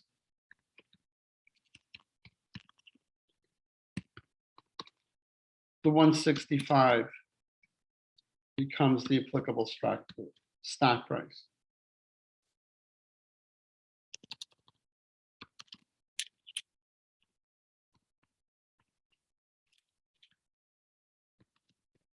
I just realized I'm going to change the example slightly. Let's open it at 166. Because if I open it at 165, 160 would probably okay if everything was in a $5 increment. So let's do 166. Because the point is we're using 166. We're not using the prior day's close. And then we would look at the highest strike price under 166, assume that would be 165. Now the 160 is no good. All right, if it was 164, and the next highest strike price was 160, the 160 would be good. The 155 or the 150 would not be good. All right, so just remember that when the stock jumps, they want you to use the higher price. They don't want you to be able to use the lower price. What's interesting about this is assume that it opens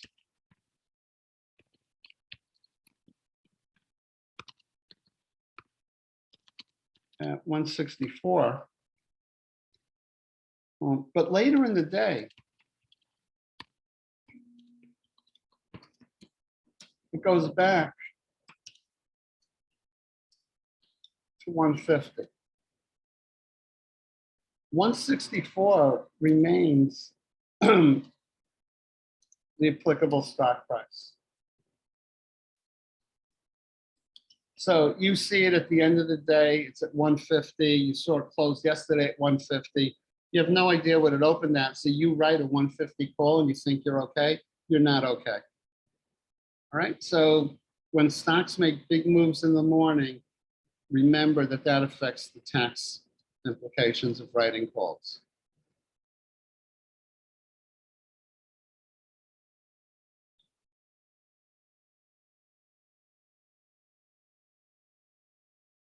All right, we know what a strike price is. So now we have another rule. Congress says when you write calls and they have a year or less, we'll let you use yesterday's close. But if you start writing calls that are going out more than a year, we want you to increase the applicable stock price. We think you're starting to diminish too much risk of loss. And so the rule is up to 1 year, you use yesterday's close. Once you go more than 1 year, we go up 2% for every 3 months. So for a 13-month call, we're going to end up with raising the applicable stock price by 8%. And if it's 16 months, we've now gone past 15 months, right? That's the additional 3 months. Now we've got to add 10%. So again, let's just do a simple example that, again, I don't think will take long.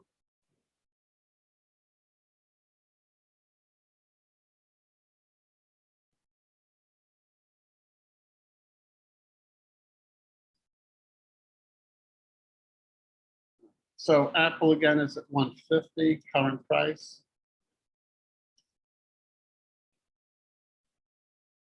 If I write a 13-month call, we do 150 times 108%, and that's going to equal 162. That becomes the applicable stock price.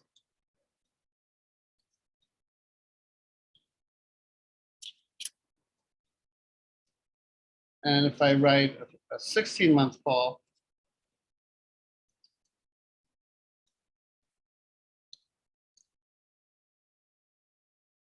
we end up with 150 times 110%.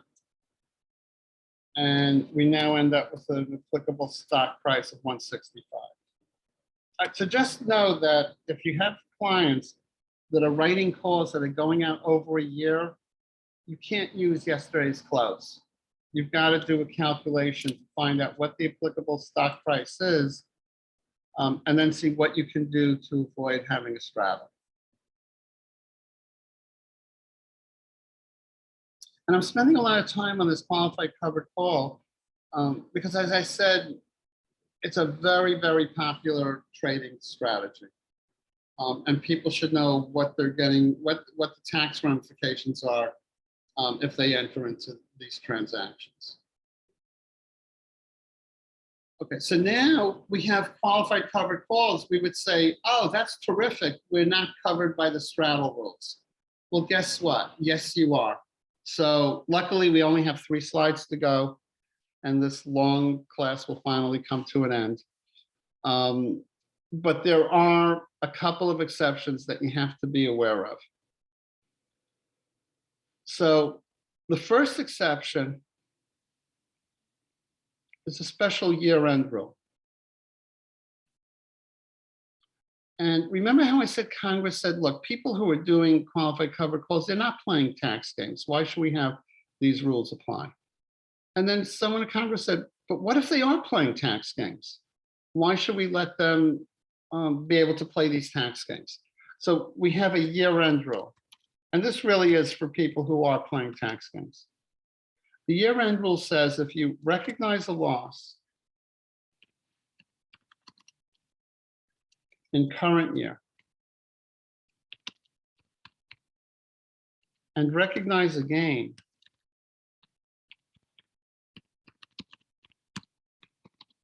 in the subsequent year,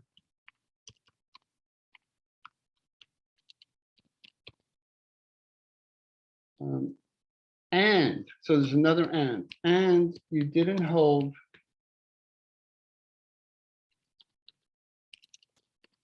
the position for at least 30, for more than 30 days.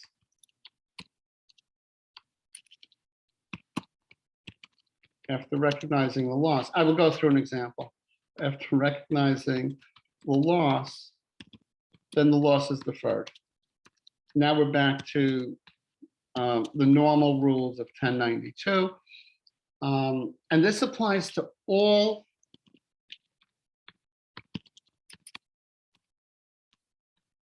qualified covered calls. Doesn't matter what the strike price is. We're going to come to another exception where it does depend on what the strike price is. So this applies to all qualified covered calls.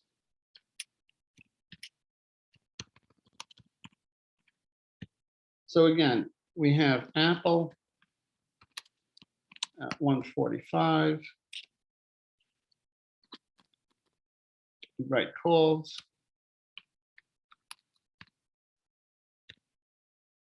Um, 145.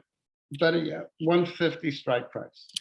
So they're out of the money. You would say they're clearly not a straddle. I don't have to know anything about applicable. Stock price is nothing. It's higher than the stock price when I wrote it, like nothing should matter. And I recognize loss on calls on December 28th.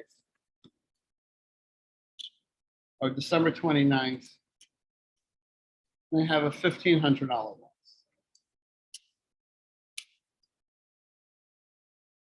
And then I recognize gain on stock on January 6th of $1,800. Well, that's within 30 days. I recognize the loss this year, I'm recognizing the gain next year. That's exactly what the straddle rules were meant to apply to. And so Congress said, look, if that's what you're doing, you're violating the whole purpose of the straddle rules. We're not going to give you an exception. And in this case, defer the loss. All right, it's that simple. You now are no longer covered by the exception under the straddle rule. And it's even worse than that, because they just say the loss is deferred. They don't even tell you that 1092 doesn't apply. It's just you defer the loss. All right, so that's the year-end rule. That applies to all calls in stock, and it doesn't matter whether the call was in the money or out of the money. It's just the year-end rule. And what I find interesting is in determining the 30-day period,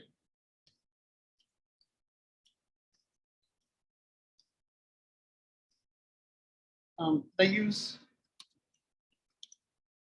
section 246, which we talked about in determining holding period with respect to stock that are getting dividends. They use the section 246 rules as opposed to using the straddle rules. I find that interesting, and I think it shows you how much weight they put into code section 246. Okay, so now let's go back to the PowerPoint. I know this class seems like it's never ending. And here's another exception. See, again, we think we have a qualified covered call. We don't have to worry about any of these rules applying. Guess what? We're wrong. If the qualified covered call has a strike price less than the applicable stock price, right? Remember, we're allowed to go one strike price below. So Apple's at 145, the next lowest strike price is 140. We write the call with the 140 strike price. We don't have a straddle. Well, guess what? The rule is that if the holding period of the stock was more than 1 year, any loss on the closing of the option is going to be treated as long-term capital loss. So it's like the short sale rules. And if the holding period is less than 1 year, then the holding period of the stock shall not include any period in which the taxpayer is the grantor of such option. So again, let's go to the whiteboard, because I just want to show you that second rule and show you how it contrasts with the short sale rule. It's actually much closer to the rule in 246.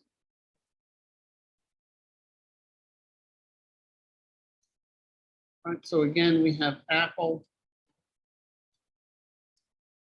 at 145, right call 140 strike, no straddle. At the time the call was written,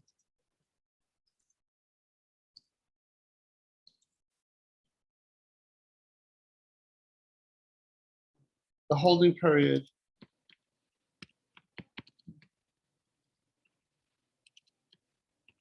of Apple stock was 8 months. It remains 8 months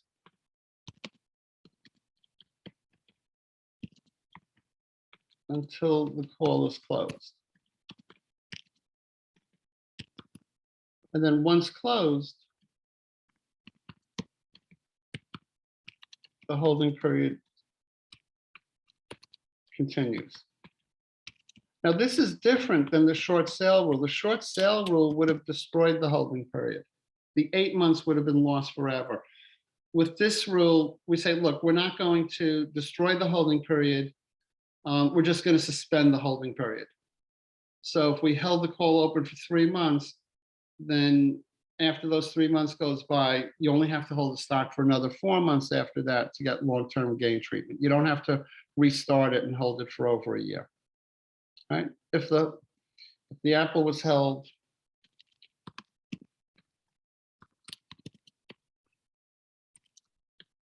for more than 1 year, at the time the call was written, any loss on the call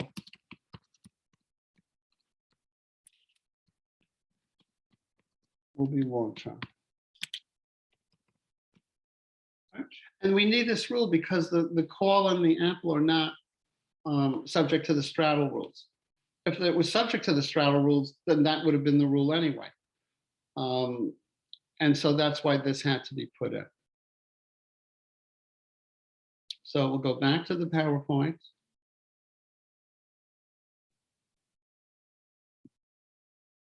And here's the example. Stock closes at 46 on June 9th. June 10th, the following calls are written by different taxpayers. Options have $5 increments. So the $45 call is qualified, but it's in the money. So we would have the in the money rules applying, that if the stock was held for less than 1 year, the holding period would be suspended. If the stock was held for more than 1 year, any loss on that option would be treated as a long-term loss, but it would be a qualified covered call. If the strike price was 50, we don't have a straddle. The only special rule that's going to apply is that year-end rule. And if the strike price of the call was 40, all of the straddle rules are going to apply. And then finally, if the stock opened at 52 on June 10th, but was trading at 46 at the time the option was granted, guess what? We use the 52. That's more than 110% to 46. The $50 call would be an in-the-money call at this point. Even though the price of the stock was 46 at the time you actually wrote the call, the $50 call will be an in-the-money call. It will be qualified.